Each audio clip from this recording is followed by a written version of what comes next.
नमस्ते दोस्तों, स्वागत है आपका हमारे चैनल की पहली वीडियो में। ये हमारी पहली वीडियो है, तो इसको आप उतना जज मत कीजिएगा। एंड हमारे चैनल पे आपको हॉरर, मिस्टीरियस एंड काफ़ी कुछ देखने को मिलेगा, तो उसके लिए आप सब्सक्राइब कर सकते हैं हमारे चैनल को। बाकी चलते हैं और अपनी स्टोरी की तरफ। ना चाहते हुए भी कई बार कई लोगों के साथ ऐसी घटनाएं हो जाती हैं कि वो चाह कर भी उन घटनाओं को भुला नहीं पाते। आज की ये सत्य घटना की कहानी आनंद नाम के एक लड़के की है। बेसिकली इस कहानी में 3 कैरेक्टर हैं, आनंद, उसकी बहन रोशनी और उसकी एक दोस्त प्रिया। ये तीनों बहुत अच्छे दोस्त होते हैं आपस में। ये इतने अच्छे दोस्त होते हैं कि इन लोगों को घूमने का बहुत शौक़ है, इसलिए ये तीनों लोग साथ में घूमने जाते हैं बाहर दूर दूर जगह, जो मध्य प्रदेश के तीनों रहने वाले हैं।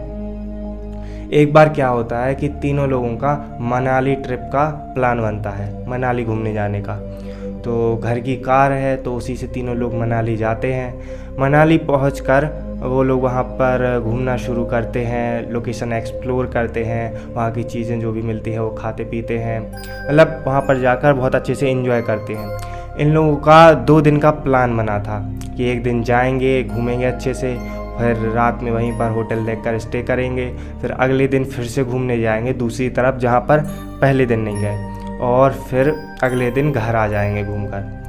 तो अब वहाँ पर ये लोग घूम रहे हैं, एंजॉय कर रहे हैं। घूमते घूमते शाम हो जाती है, और शाम होते से ही जो आनंद की बहन रोशनी है उसकी थोड़ी तबीयत बिगड़ने लगती है। इसलिए आनंद और प्रिया ये सोचते हैं कि अब हमें होटल देख लेना चाहिए स्टे करने के लिए, ताकि टाइम से पहुंचकर रोशनी भी आराम कर ले और हम भी आराम कर लें, ताकि फ्रेश फील हो कल और अच्छे से घूम पाएँ। तो ये लोग अपनी कार में बैठते हैं और होटल ढूंढने के लिए चले जाते हैं। बहुत टाइम तक कई होटल्स देखने के बाद भी एक भी होटल में एक भी रूम खाली नहीं मिला इन लोगों को। तब काफ़ी टेंशन में आ जाता है आनंद, क्योंकि उसकी बहन रोशनी की तबीयत ख़राब और बिगड़ती ही जाती है, उसकी तबीयत बिगड़ती ही जाती है, और एक भी होटल में रूम खाली नहीं मिलता। और ये लोग जो मनाली का एरिया है उससे बस बाहर ही आने लगते हैं, तब इन्हें एक होटल, बाकी आसपास उसके कुछ नहीं था, कोई भी होटल नहीं था, एक अकेला होटल दिखाई देता है। वो आखिरी उम्मीद में आनंद उसके पास जाता है, मतलब होटल के पास तीनों लोग जाते हैं गाड़ी रोककर। तो होटल के अंदर जाते हैं तीनों लोग, रिसेप्शनिस्ट से पूछते हैं, तो रिसेप्शनिस्ट बताता है कि होटल में तो एक भी रूम खाली नहीं है। रिक्वेस्ट करने के बाद भी वो यही कहता है कि रूम नहीं मिल पाएगा, मतलब कि वो होटल भी फुल है। और क्योंकि सर्दियों का सीज़न है तो लोग जाते हैं घूमने के लिए, तो होटल सारे बुक थे। ये लोग जाने लगते हैं तो होटल का जो मैनेजर होता है, जो काफ़ी टाइम से इन लोगों की बातें सुन रहा था, इनके पास आता है और इनसे कहता है कि अगर इमरजेंसी हो तो एक रूम मिल सकता है, और उसकी प्राइस नॉर्मल रूम से डबल बताता है। तो जो आनंद होता है वो पहले से टेंशन में होता है कि उसकी बहन की तबीयत ख़राब है और आराम करने की उसको सख्त ज़रूरत है, मेडिसिन खिलाने की सख्त ज़रूरत है, इसलिए वो पैसे वगैरह का ध्यान नहीं करते हुए डबल प्राइस में रूम ले लेता है। उसे बताया जाता है मैनेजर द्वारा कि यह है रूम नंबर 13। तब आनंद को ये बात पता तो होती है कि रूम नंबर 13 ऐसे रूम अनलकी होते हैं, लेकिन इन चीज़ों को अंधविश्वास मानकर इग्नोर करते हुए वो ले लेता है, क्योंकि इमरजेंसी है। तो उस रूम में तीनों लोग जाते हैं, रूम के पास जाते हैं, रूम खोलते हैं। अंदर जैसे ही जाते हैं तीनों लोगों को मतलब नेगेटिव वाइब सी मिलती है, अपने अपने मन में फील करते हैं कुछ तो यहाँ पे नेगेटिव है, अच्छा फील नहीं करते। बाहर घूम रहे थे कितना अच्छा, और यहाँ आए मतलब कैसा फील हो, मतलब नेगेटिव वाइब आती है कुल मिला के। और जो रोशनी है उसको कान में मतलब ऐसी आवाज़ आती है, तो मतलब कि फिर वो उन दोनों से पूछती है क्या तुम लोगों ने ऐसी आवाज़ निकाली, तो वो बोलते नहीं हमने ऐसी आवाज़ नहीं निकाली। तो वो सोचती है कि शायद वो थक गई है, इसलिए उसको ऐसा वहम हुआ होगा।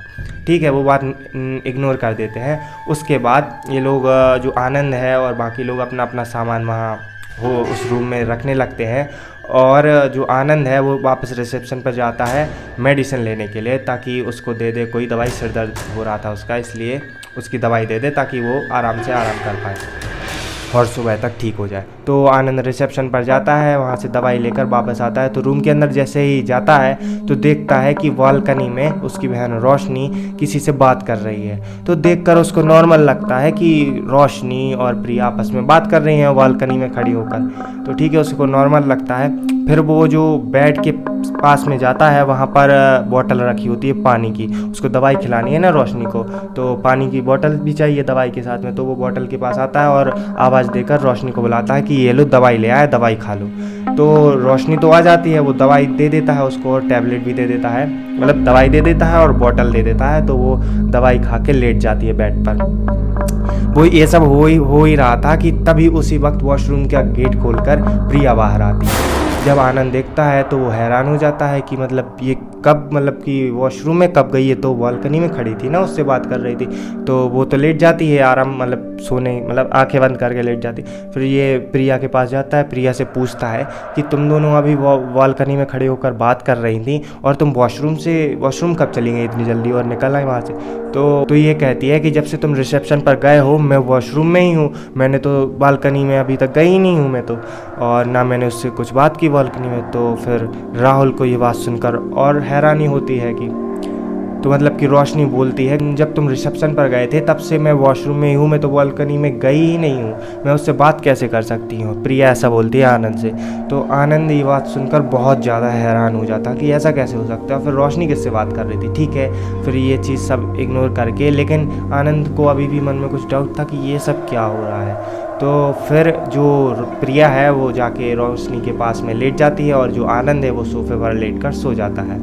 फिर सुबह होती है तो जो रूम क्लीन करने वाला होता है वो आता है, वो आके दरवाज़ा नॉक करता है, लेकिन अंदर से कोई रिप्लाई नहीं। और वो फिर से डोर नॉक करता है, फिर अंदर से कोई रिप्लाई नहीं। तो वो थोड़ा मतलब हैरान हो जाता है क्योंकि काफ़ी वो लोग जो थे वो थक गए थे, तो इसलिए हो सकता है सो रहे। तो वो ऐसे ही सोचता है कन्फ्यूज़न में कि हो सकता है सो रहे, लेकिन उसको तो अपना रूम क्लीन करना था, अपनी ड्यूटी टाइम पे करनी थी होटल की। तो वो जो है एक्स्ट्रा की से दरवाज़ा खोलता है क्योंकि काफ़ी टाइम से वो डोर नॉक कर रहा था लेकिन कोई रिप्लाई नहीं आया, ना किसी ने दरवाज़ा खोला, इसलिए वो एक्स्ट्रा की से दरवाज़ा खोलता है। जैसे ही वो दरवाज़ा खोलता है इतनी ज़ोर से चीखता है कि उसकी चीख को सुनकर जो आनंद है वो बिल्कुल हड़बड़ा के उठता है।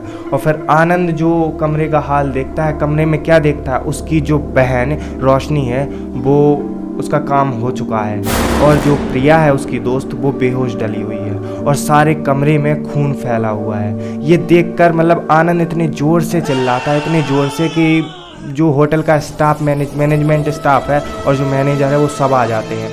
ये सब देखकर जो मैनेजर है एम्बुलेंस को कॉल करता है और एम्बुलेंस से दोनों लड़कियों को हॉस्पिटल पहुंचाया जाता है। हॉस्पिटल जाके पता चलता है कि रोशनी का काम हो चुका है, मतलब हॉस्पिटल में रोशनी को मृत घोषित कर दिया जाता है। ये सुन के मतलब आनंद बिल्कुल टूट सा जाता है, उसको इतना ज़्यादा दुख होता है कि मतलब उस सदमे में पहुंच जाता है ये सब कि मतलब कैसे हो गया, अभी रात में तो सब ठीक था, मतलब कैसे हो गया ये सब सोच के वो थोड़ा सदमे में चला जाता है। और कुछ टाइम बाद जो प्रिया है उसकी दोस्त, उसको होश आता है और फिर बाद में जब वो डिस्चार्ज हो जाती है तो मतलब आनंद और प्रिया की बात होती है। उसने पूछा कि क्या हुआ था, मतलब आनंद तो सो रहा था, उसको तो कुछ पता नहीं। तो प्रिया से उसने पूछा कि क्या हुआ था। प्रिया ने उसको बताया कि रात में कुछ उसको आवाज़ आ रही थी जिस वजह से उसकी नींद खुल गई थी। उसने देखा कि रोशनी भी बगल में नहीं लेटी हुई है, जिस वजह से वो रोशनी को ढूंढने लगी और रोशनी को ढूंढते ढूंढते वो बालकनी में देखी तो वहीं पर रोशनी को खड़े पाई और किसी से बात करते ऐसे मतलब खुसफुसाते पाई। मतलब रोशनी के अलावा बालकनी में कोई नहीं था लेकिन वो किसी से बात करते जा रही थी। तो ये देखकर वो बहुत हैरान हो गई, उसको बुलाया कि रोशनी, लेकिन उसने रिप्लाई नहीं दिया। उसने थोड़ा और पास जाके बुलाया रोशनी, तो उसने फिर से रिप्लाई नहीं दिया। और उसके पास जाके जब उसके कंधे पर ऐसे टैप करके मतलब उसको ऐसा किया कि मतलब क्या यहाँ पे कर रही, तो वो इतना गुस्से वाला चेहरा करके उसकी तरफ देखी और उसको इतनी ज़ोर से धक्का मारी कि प्रिया का सिर जाके दीवार में लगा और वो बेहोश हो गई। और इसके बाद का उसको कुछ भी याद नहीं है और बस फिर वो बेहोश ही डली रही। फिर उसको जब होश आया तो वो हॉस्पिटल में थी। जब उसको होश आया तो हॉस्पिटल में थी, तो जब जहाँ आनंद खड़ा था, आनंद के पीछे ही उसको उसकी बहन रोशनी की आत्मा खड़ी हुई दिखाई दी। और उसकी आत्मा ने उससे कहा, मतलब रोशनी ने प्रिया से कहा कि मैं तेरी वजह से मरी हूँ, और ऐसा कह के वो गायब हो गई। अब दोनों लोगों में ये बात डिस्कस हो रही थी, प्रिया में और आनंद में। दोनों लोग बहुत ही मतलब हैरान होकर एक दूसरे की तरफ देख रहे हैं। फिर ये लोग सारी बातों का पता लगाने के लिए वापस होटल जाते हैं कि मतलब कि वहाँ जाके सीसीटीवी खुलवाएंगे, सब चीज़ें पता चलेगी कि क्या कैसे। सीसीटीवी में तो सब रिकॉर्ड हो गया होगा, तो इस वजह से वापस होटल जाते हैं और वहाँ रिसेप्शन पर जाके मैनेजर को बुलाने के लिए कहते हैं। तो इन लोगों को पता चलता है कि कार एक्सीडेंट से मैनेजर की भी डेथ हो चुकी है। तो ये मतलब दोनों सुनकर बहुत ही ज़्यादा शॉक हो जाते हैं कि ये सब चल क्या रहा है, कि मतलब कि।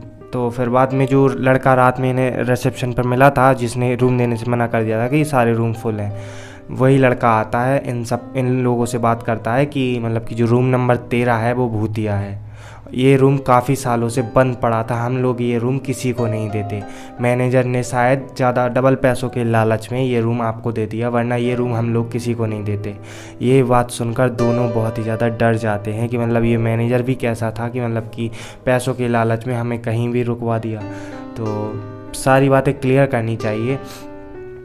खैर, मैनेजर ने जैसा किया उसके साथ वैसा ही हुआ।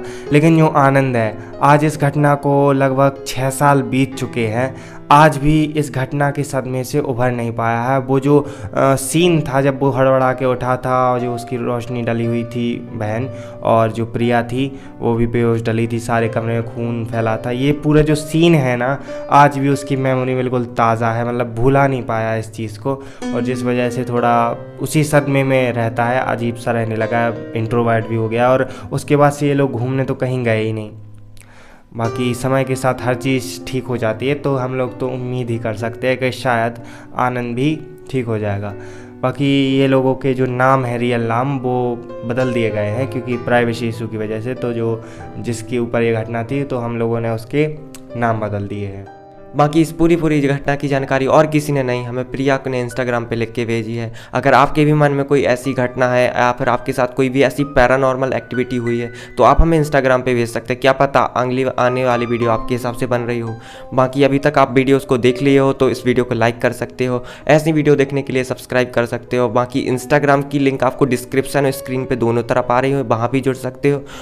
और बाकी मिलते हैं अगली वीडियो। जब तक के लिए thank you so much for watching. Bye bye.